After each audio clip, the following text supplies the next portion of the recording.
Senhoras e senhores, muito boa noite, sejam bem-vindos.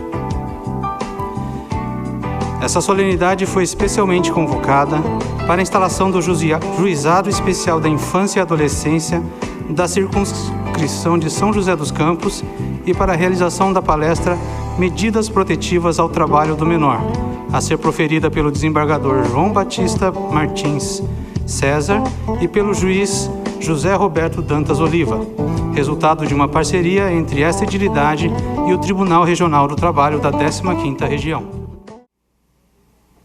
Boa noite a todos e a todas. Parabenizar o juiz Oliva pela brilhante palestra.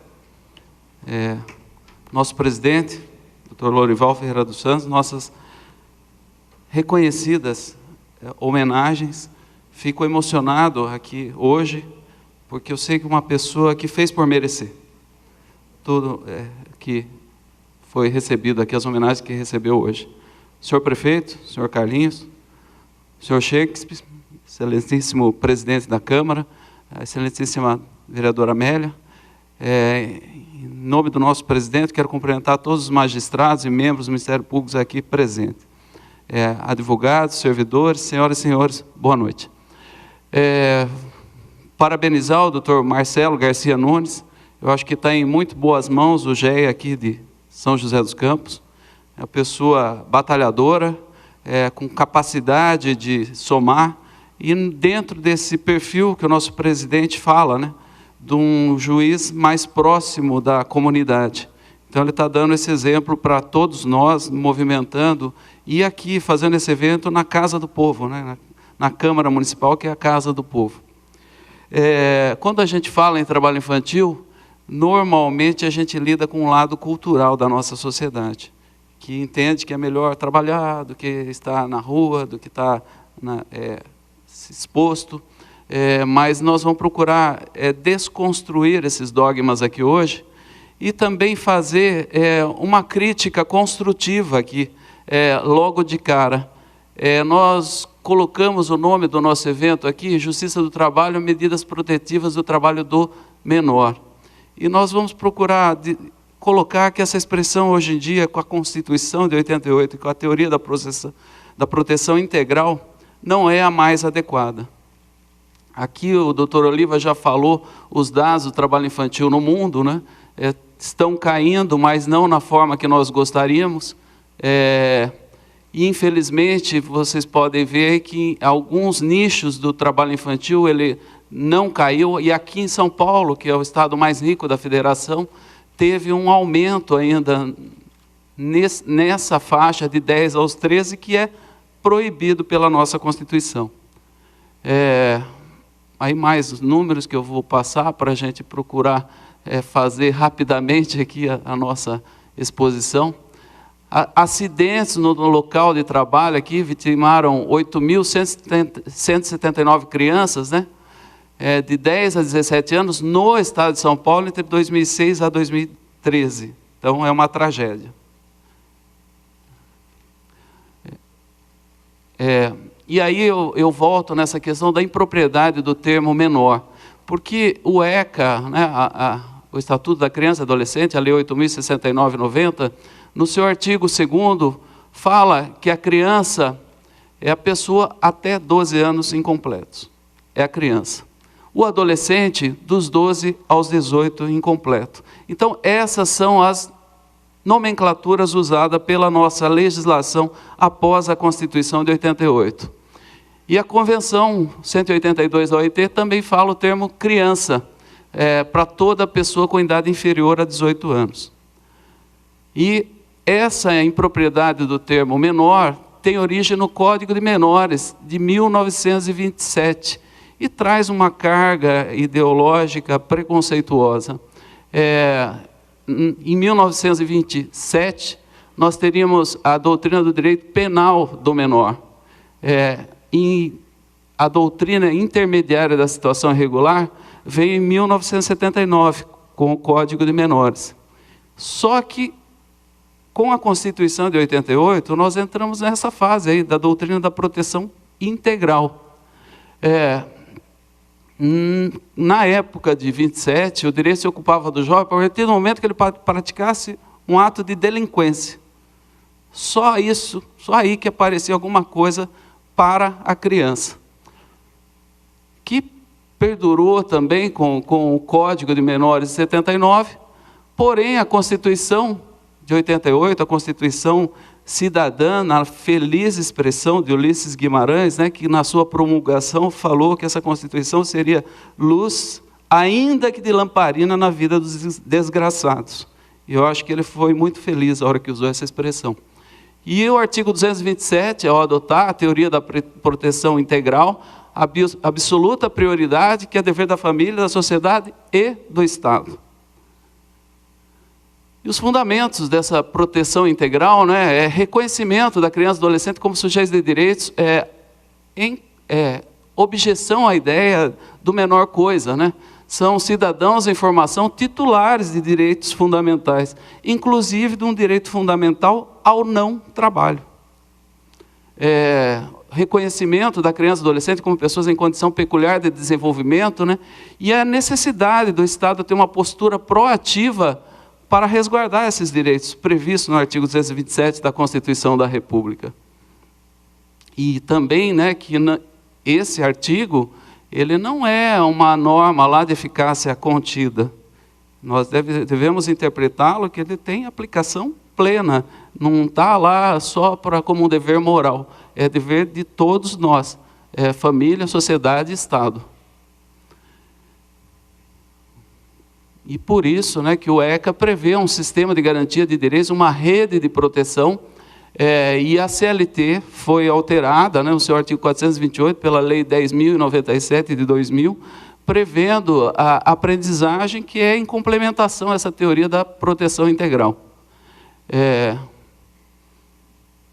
O ECA também eu vou passar para a gente não perder muito tempo com essas questões. Esse material eu vou pedir ao nosso presidente da escola, o Dr. Giordani, para ficar na página da nossa escola. Quem tiver interesse, entra lá e pode baixar pela internet. Fica fácil para consulta para os estudantes, quem queira se aprofundar um pouco mais na questão. Então, o adolescente, a partir do ECA, né, ele é um ser em formação e não visto como um infrator. Isso a gente tem que ficar bem claro.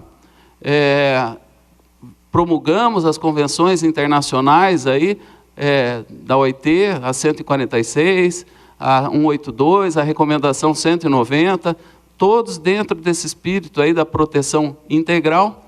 E aí o que nós vemos na mídia hoje, e na sociedade? O termo menor. E chamamos de menor, quem que nós chamamos de menor? Chamamos de menor o pobre. As manchetes dos nossos jornais aqui. Eu vou passar rapidamente, mas do G1. Menor rouba carro e na fuga atropela 2 adolescentes em São Paulo. Então, já está frisando bem quem é o criminoso aí, não é menor. Ele é adolescente também, né? Mas o outro é adolescente. Para efeito de fixar a questão, é menor. Outra manchete ali, menor rouba adolescente. Menores roubam bicicleta e ameaçam jovem de morte com vergalhão no Piauí. A CAEMA prende menor que assaltou jovem. Menor acusado de assaltar jovem. Tem menor rouba bicicleta de garoto de 13 anos. Menor rouba jovem. E por aí vai. É como a gente trata, né? Então, por isso que nós entendemos que essa expressão menor traz uma carga pejorativa, ela não tem mais amparo na nossa legislação, e eu acho que o simples fato de a gente abandonar essa expressão já vai ser um grande passo para configurar os direitos das nossas crianças e adolescentes. E voltando a falar, né? Menor é o infrator e é o filho do pobre. A expressão ajuda a perpetuar uma distinção de classes sociais.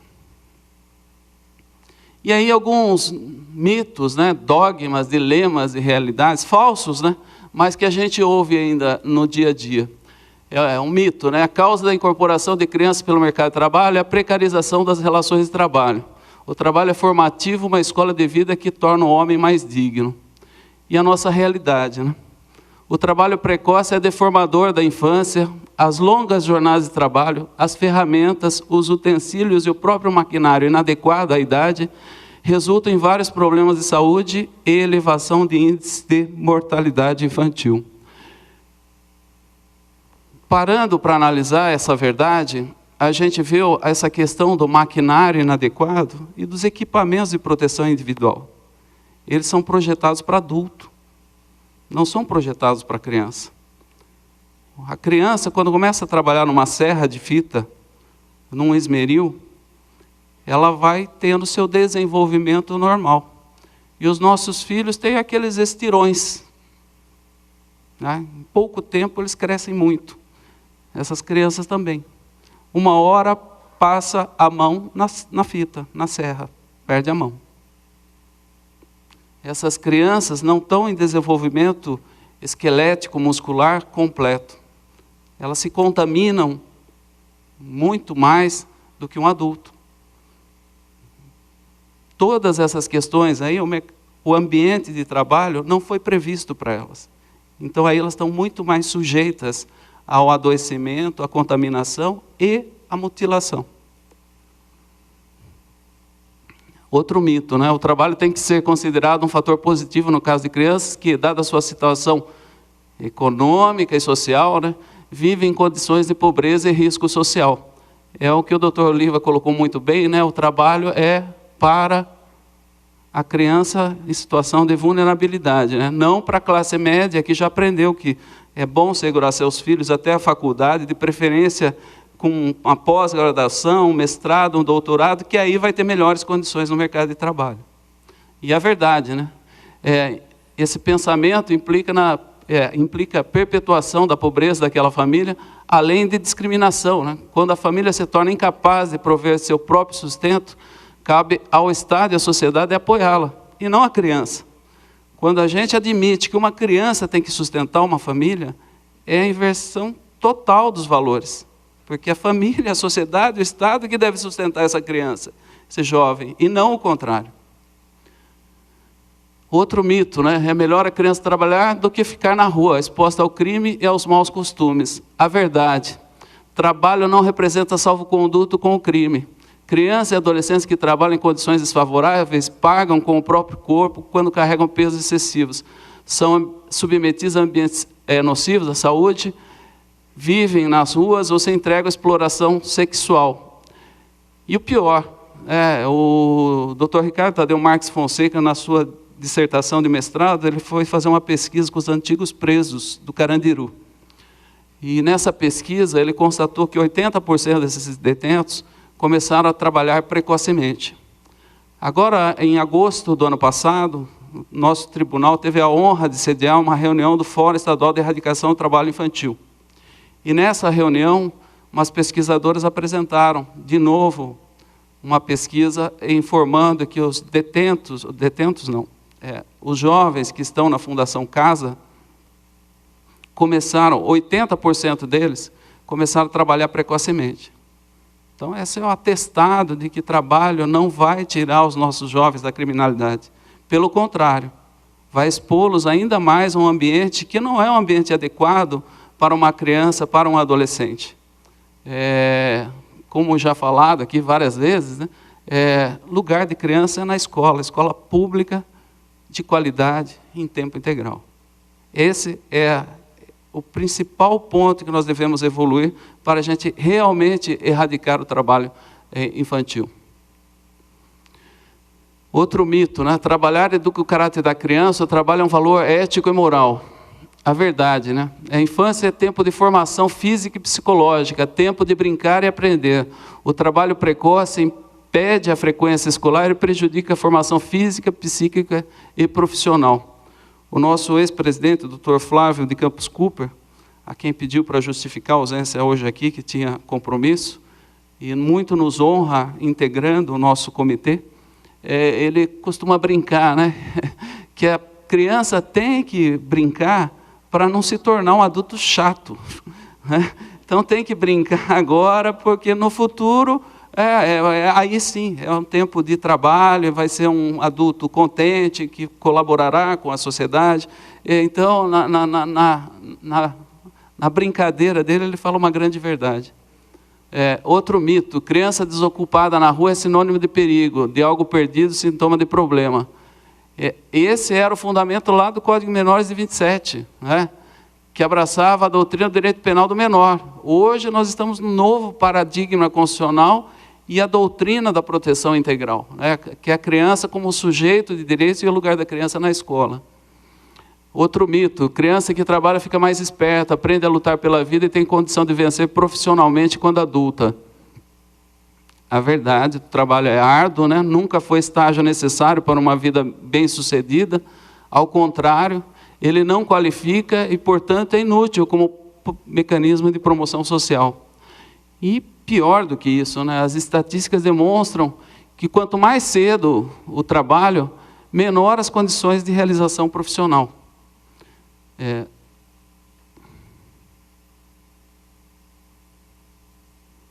Eu vou passar alguns mitos aqui. Como eu já disse para vocês, o artigo 227 consagra, a nossa Constituição, aliás, o direito fundamental ao não trabalho, no artigo 7º.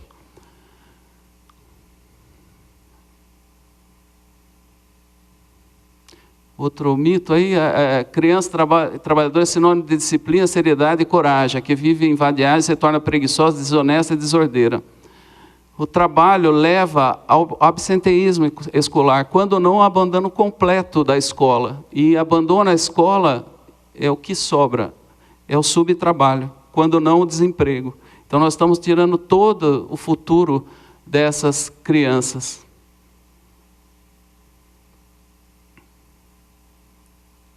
E aqui também, né, para entender a questão econômica, né, que é melhor investir na economia, depois a gente ataca a questão social. E aí a BBC Brasil, lá em 2004, estava falando que o custo do trabalho infantil no Brasil de 760 bilhões. E o Brasil seria o país que mais lucraria com a erradicação do trabalho infantil no mundo, que entende que o Brasil ganharia 10 vezes mais do que gastaria para tirar as crianças do mercado de trabalho. Por quê? Porque você não precisaria de tantas fundações casa. Você também teria profissionais melhores qualificados. E a globalização exige um profissional diferenciado, um trabalhador que produza mais. Nossos trabalhadores trabalham pouco? Não, trabalham muito.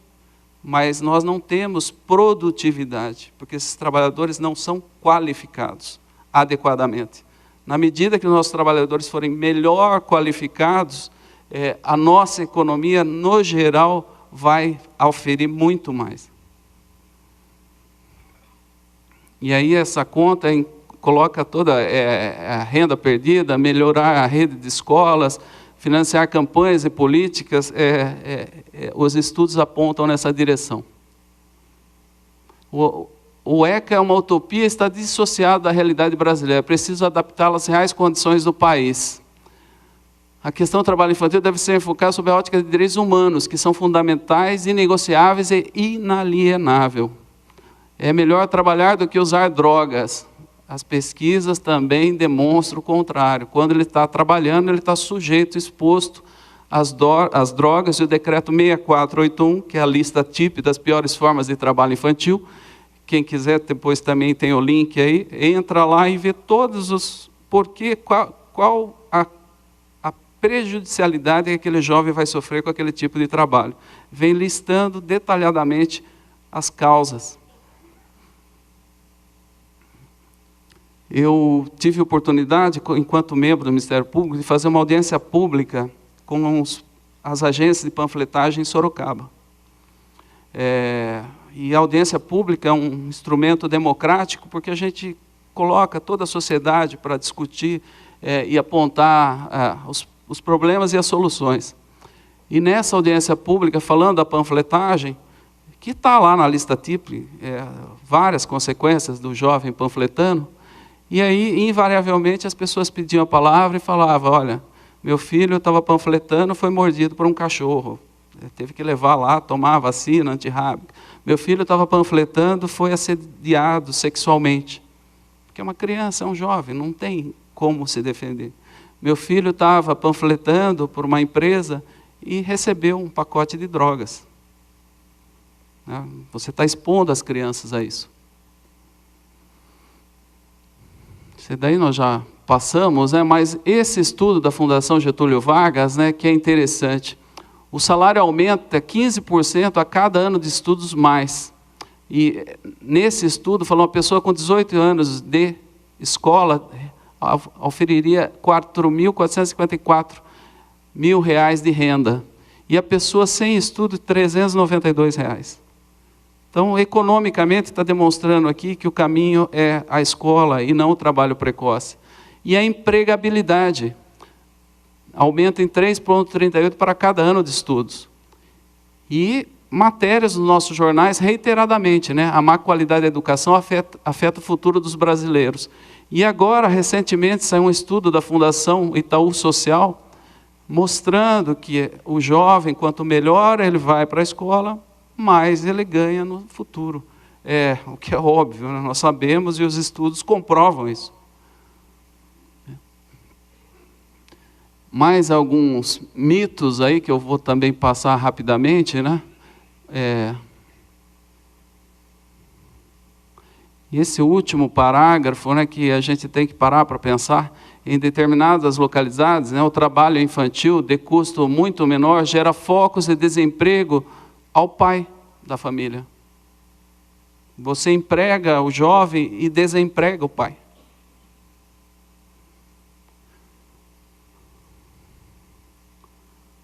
Aqui que nós, todos os médicos, comprovam esse retardo no desenvolvimento pondero-estatural, desnutrição, fadiga precoce, maior ocorrência de doenças infecciosas, parasitárias e contaminações. Isso daí são as estatísticas levantadas pelos médicos, especialmente do Ministério do Trabalho e Emprego. Outra questão interessante que a gente nem imaginaria, é que a falta do estudo tem 3,6 vezes mais risco de disfunção erétil quando comparado com outros de formação universitária. E aqui, 2 dados interessantíssimos, como que é a nossa sociedade. Filhos criados apenas pela mulher trabalham menos do que quando o homem está presente na casa. Que sociedade é essa, Que a mulher se desdobra porque não quer o filho trabalhando e o pai quer. As pesquisas apontam isso.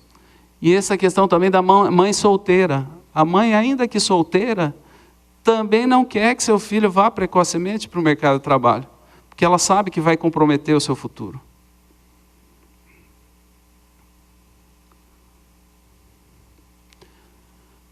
Aqui os acidentes, a gente poderia ficar a noite toda falando de acidentes envolvendo jovens. Esse, recentemente, aí, o adolescente que morreu aí num fio encapado quando estava trabalhando num canteiro de construção civil.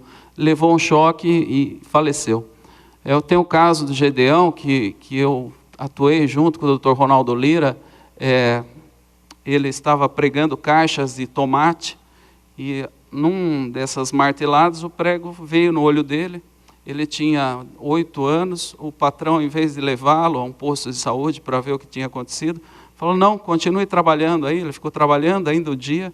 À noite, a hora que ele foi para casa, no final do dia, a mãe viu, ainda deixou, porque não tinha recursos, era lá numa cidade próxima de Itapeva.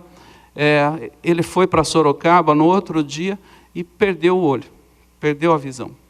Foi retirado o globo ocular, por questão de trabalho infantil. Esse processo é semelhante também em Sorocaba.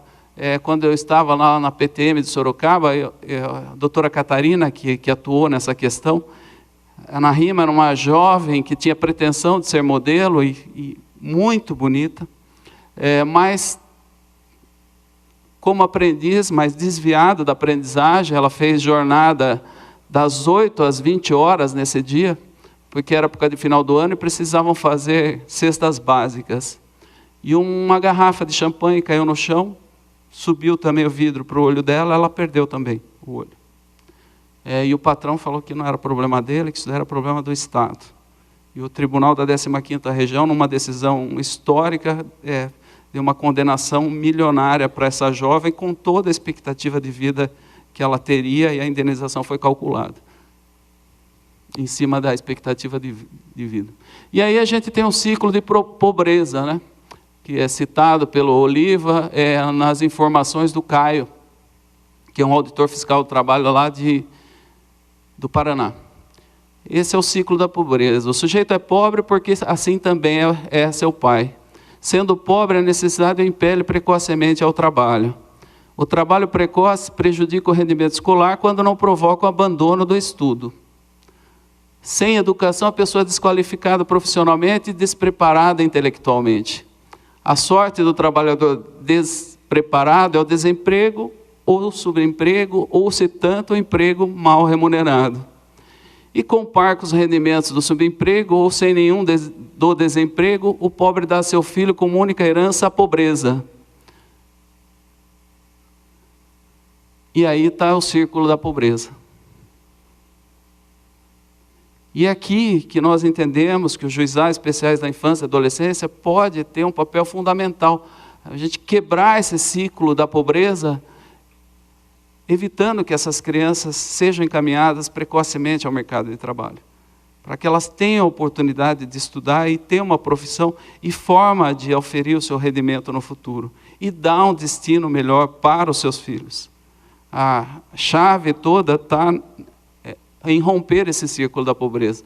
E eu vou passar rapidamente aqui no programa de combate ao trabalho infantil do TST, esse ato foi criado, os slides vão ficar aí, e tem a capilaridade em todos os 24 tribunais regionais do trabalho do país.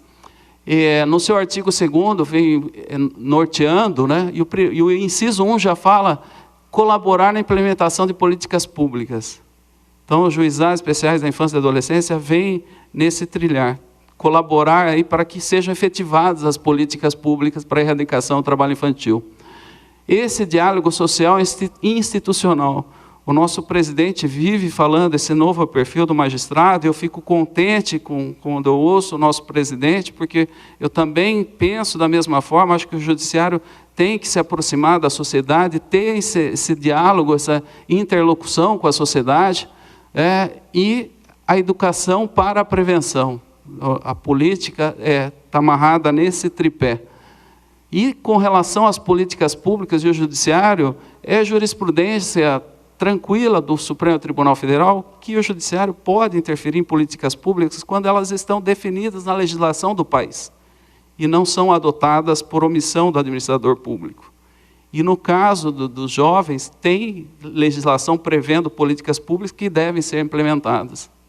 E tem essa ação civil pública aqui que o ministro Maurício Godinho Delgado já defendeu, que a Justiça do Trabalho tem competência para determinar a implementação de políticas públicas que visem erradicar o trabalho infantil. Já tem jurisprudência do TST. No âmbito do nosso tribunal, foi instituído o Comitê de Erradicação do Trabalho Infantil, composto por mim, pelo nosso ex-presidente, doutor Flávio Cooper, os gestores regionais, aí, eu, o doutor Oliva, o doutor Tárcio, e o comitê, aí sim, integrado por mim, pelo Flávio, pela Tereza, a juíza Eliana, o Oliva e o Tárcio Vidotti. E com essa intenção aí de fazer atuar em rede, a Justiça do Trabalho vê como mais um ator nessa atuação em rede que está previsto lá no artigo 88 do ECA e na resolução 103 da CONANDA, para conjugar esforços e fazer sair do papel toda essa política que está prevista na lei. Dentro desse espírito, os nossos colegas desembargadores aprovaram a alteração do regimento interno do tribunal para prever a audiência pública, e acredito que o nosso presidente, em curto espaço de tempo, deva realizar audiências públicas para discutir essa questão com a sociedade. E aí, pela resolução 14 de 2014, foi criado no âmbito da 15ª, os Juizados Especiais da Infância e Adolescência nas 8 sedes e circunscrições do tribunal, e mais nas cidades de Fernandópolis e Franca, que eram municípios que tinham um número muito alto de concessão de autorização judicial para o trabalho. Então, por isso, criamos GEAs nessas cidades também. E a competência do GEA é para apreciar todas as demandas que envolvam o trabalhador com idade inferior a 18 anos. Reclamações trabalhistas, autorização para o trabalho de crianças e adolescentes, ações civis públicas e coletivas, e mais, pedidos para adentrar em residências para fiscalizar o trabalho infantil doméstico. Porque nós sabemos que a Constituição fala que a casa é inviolável. Então, se um auditor fiscal precisar entrar numa casa para aferir uma denúncia de trabalho infantil doméstico, a Justiça do Trabalho será competente para dar essa autorização. E um parêntese aqui. Nós escutamos, esse é meu filho de criação. Vários a gente costuma escutar na sociedade. Esse filho de criação é filho de criação mesmo ou é um empregado doméstico que está ali, uma mão de obra barata, que não come a mesma comida, que não tem direito à mesma escola, que não tem direito ao mesmo lazer? Será que não é uma criança em condições subhumanas, condições análogas a de escravo? E nós, sociedades, não temos que ter um olho mais crítico para ver essa questão?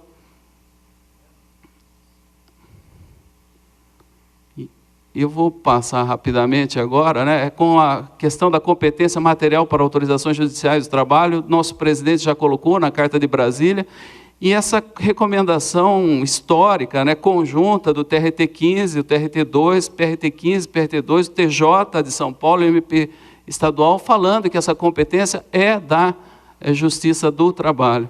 E aí a gente quer atuar dessa forma interinstitucional, aproximando todos os órgãos que atuam nessa área de combate ao trabalho infantil. Eu vou passar rapidamente aqui, já adiantado da hora, mas eu quero ler com vocês esses sonhos aqui. Eu sonho coisa boa, mas na vida não acontece o que eu sonho, só o contrário. Um jovem que trabalhava. Eu queria deixar de cortar cana, se pudesse. Para mim, esse sonho já bastava. Eu queria ter vida boa, andando de bicicleta por todo lugar. A realidade. Acordo às 3 horas da madrugada e saio para trabalhar. Não consigo dormir direito. Fico cansado demais e não tenho coragem de estudar. Às vezes passamos o dia bebendo água e chupando cana, para enganar a fome, porque o dinheiro não dá para comprar comida. O lazer. Minha diversão, chegar em casa, tomar banho, comer e dormir. Estou cansado demais. E aí eu transfiro o meu sonho para vocês. O meu sonho é aquele sonho do poeta. Eu acho que a gente tem que sonhar junto de uma sociedade que isso não mais se realize. E como o poeta falou, sonho que se sonha junto vira realidade. Então vamos sonhar com um Brasil sem trabalho infantil. Um sonho em que as nossas crianças tenham escola de tempo integral e de qualidade. Eu agradeço a atenção de todos, muito obrigado pela paciência e boa noite a todos. E já o cerimonial me encarregou de encerrar o evento, então, senhor presidente, com a sua autorização, nosso presidente da Câmara, eu encerro o evento e boa noite a todos, muito obrigado. Foi uma grande honra estar aqui essa noite.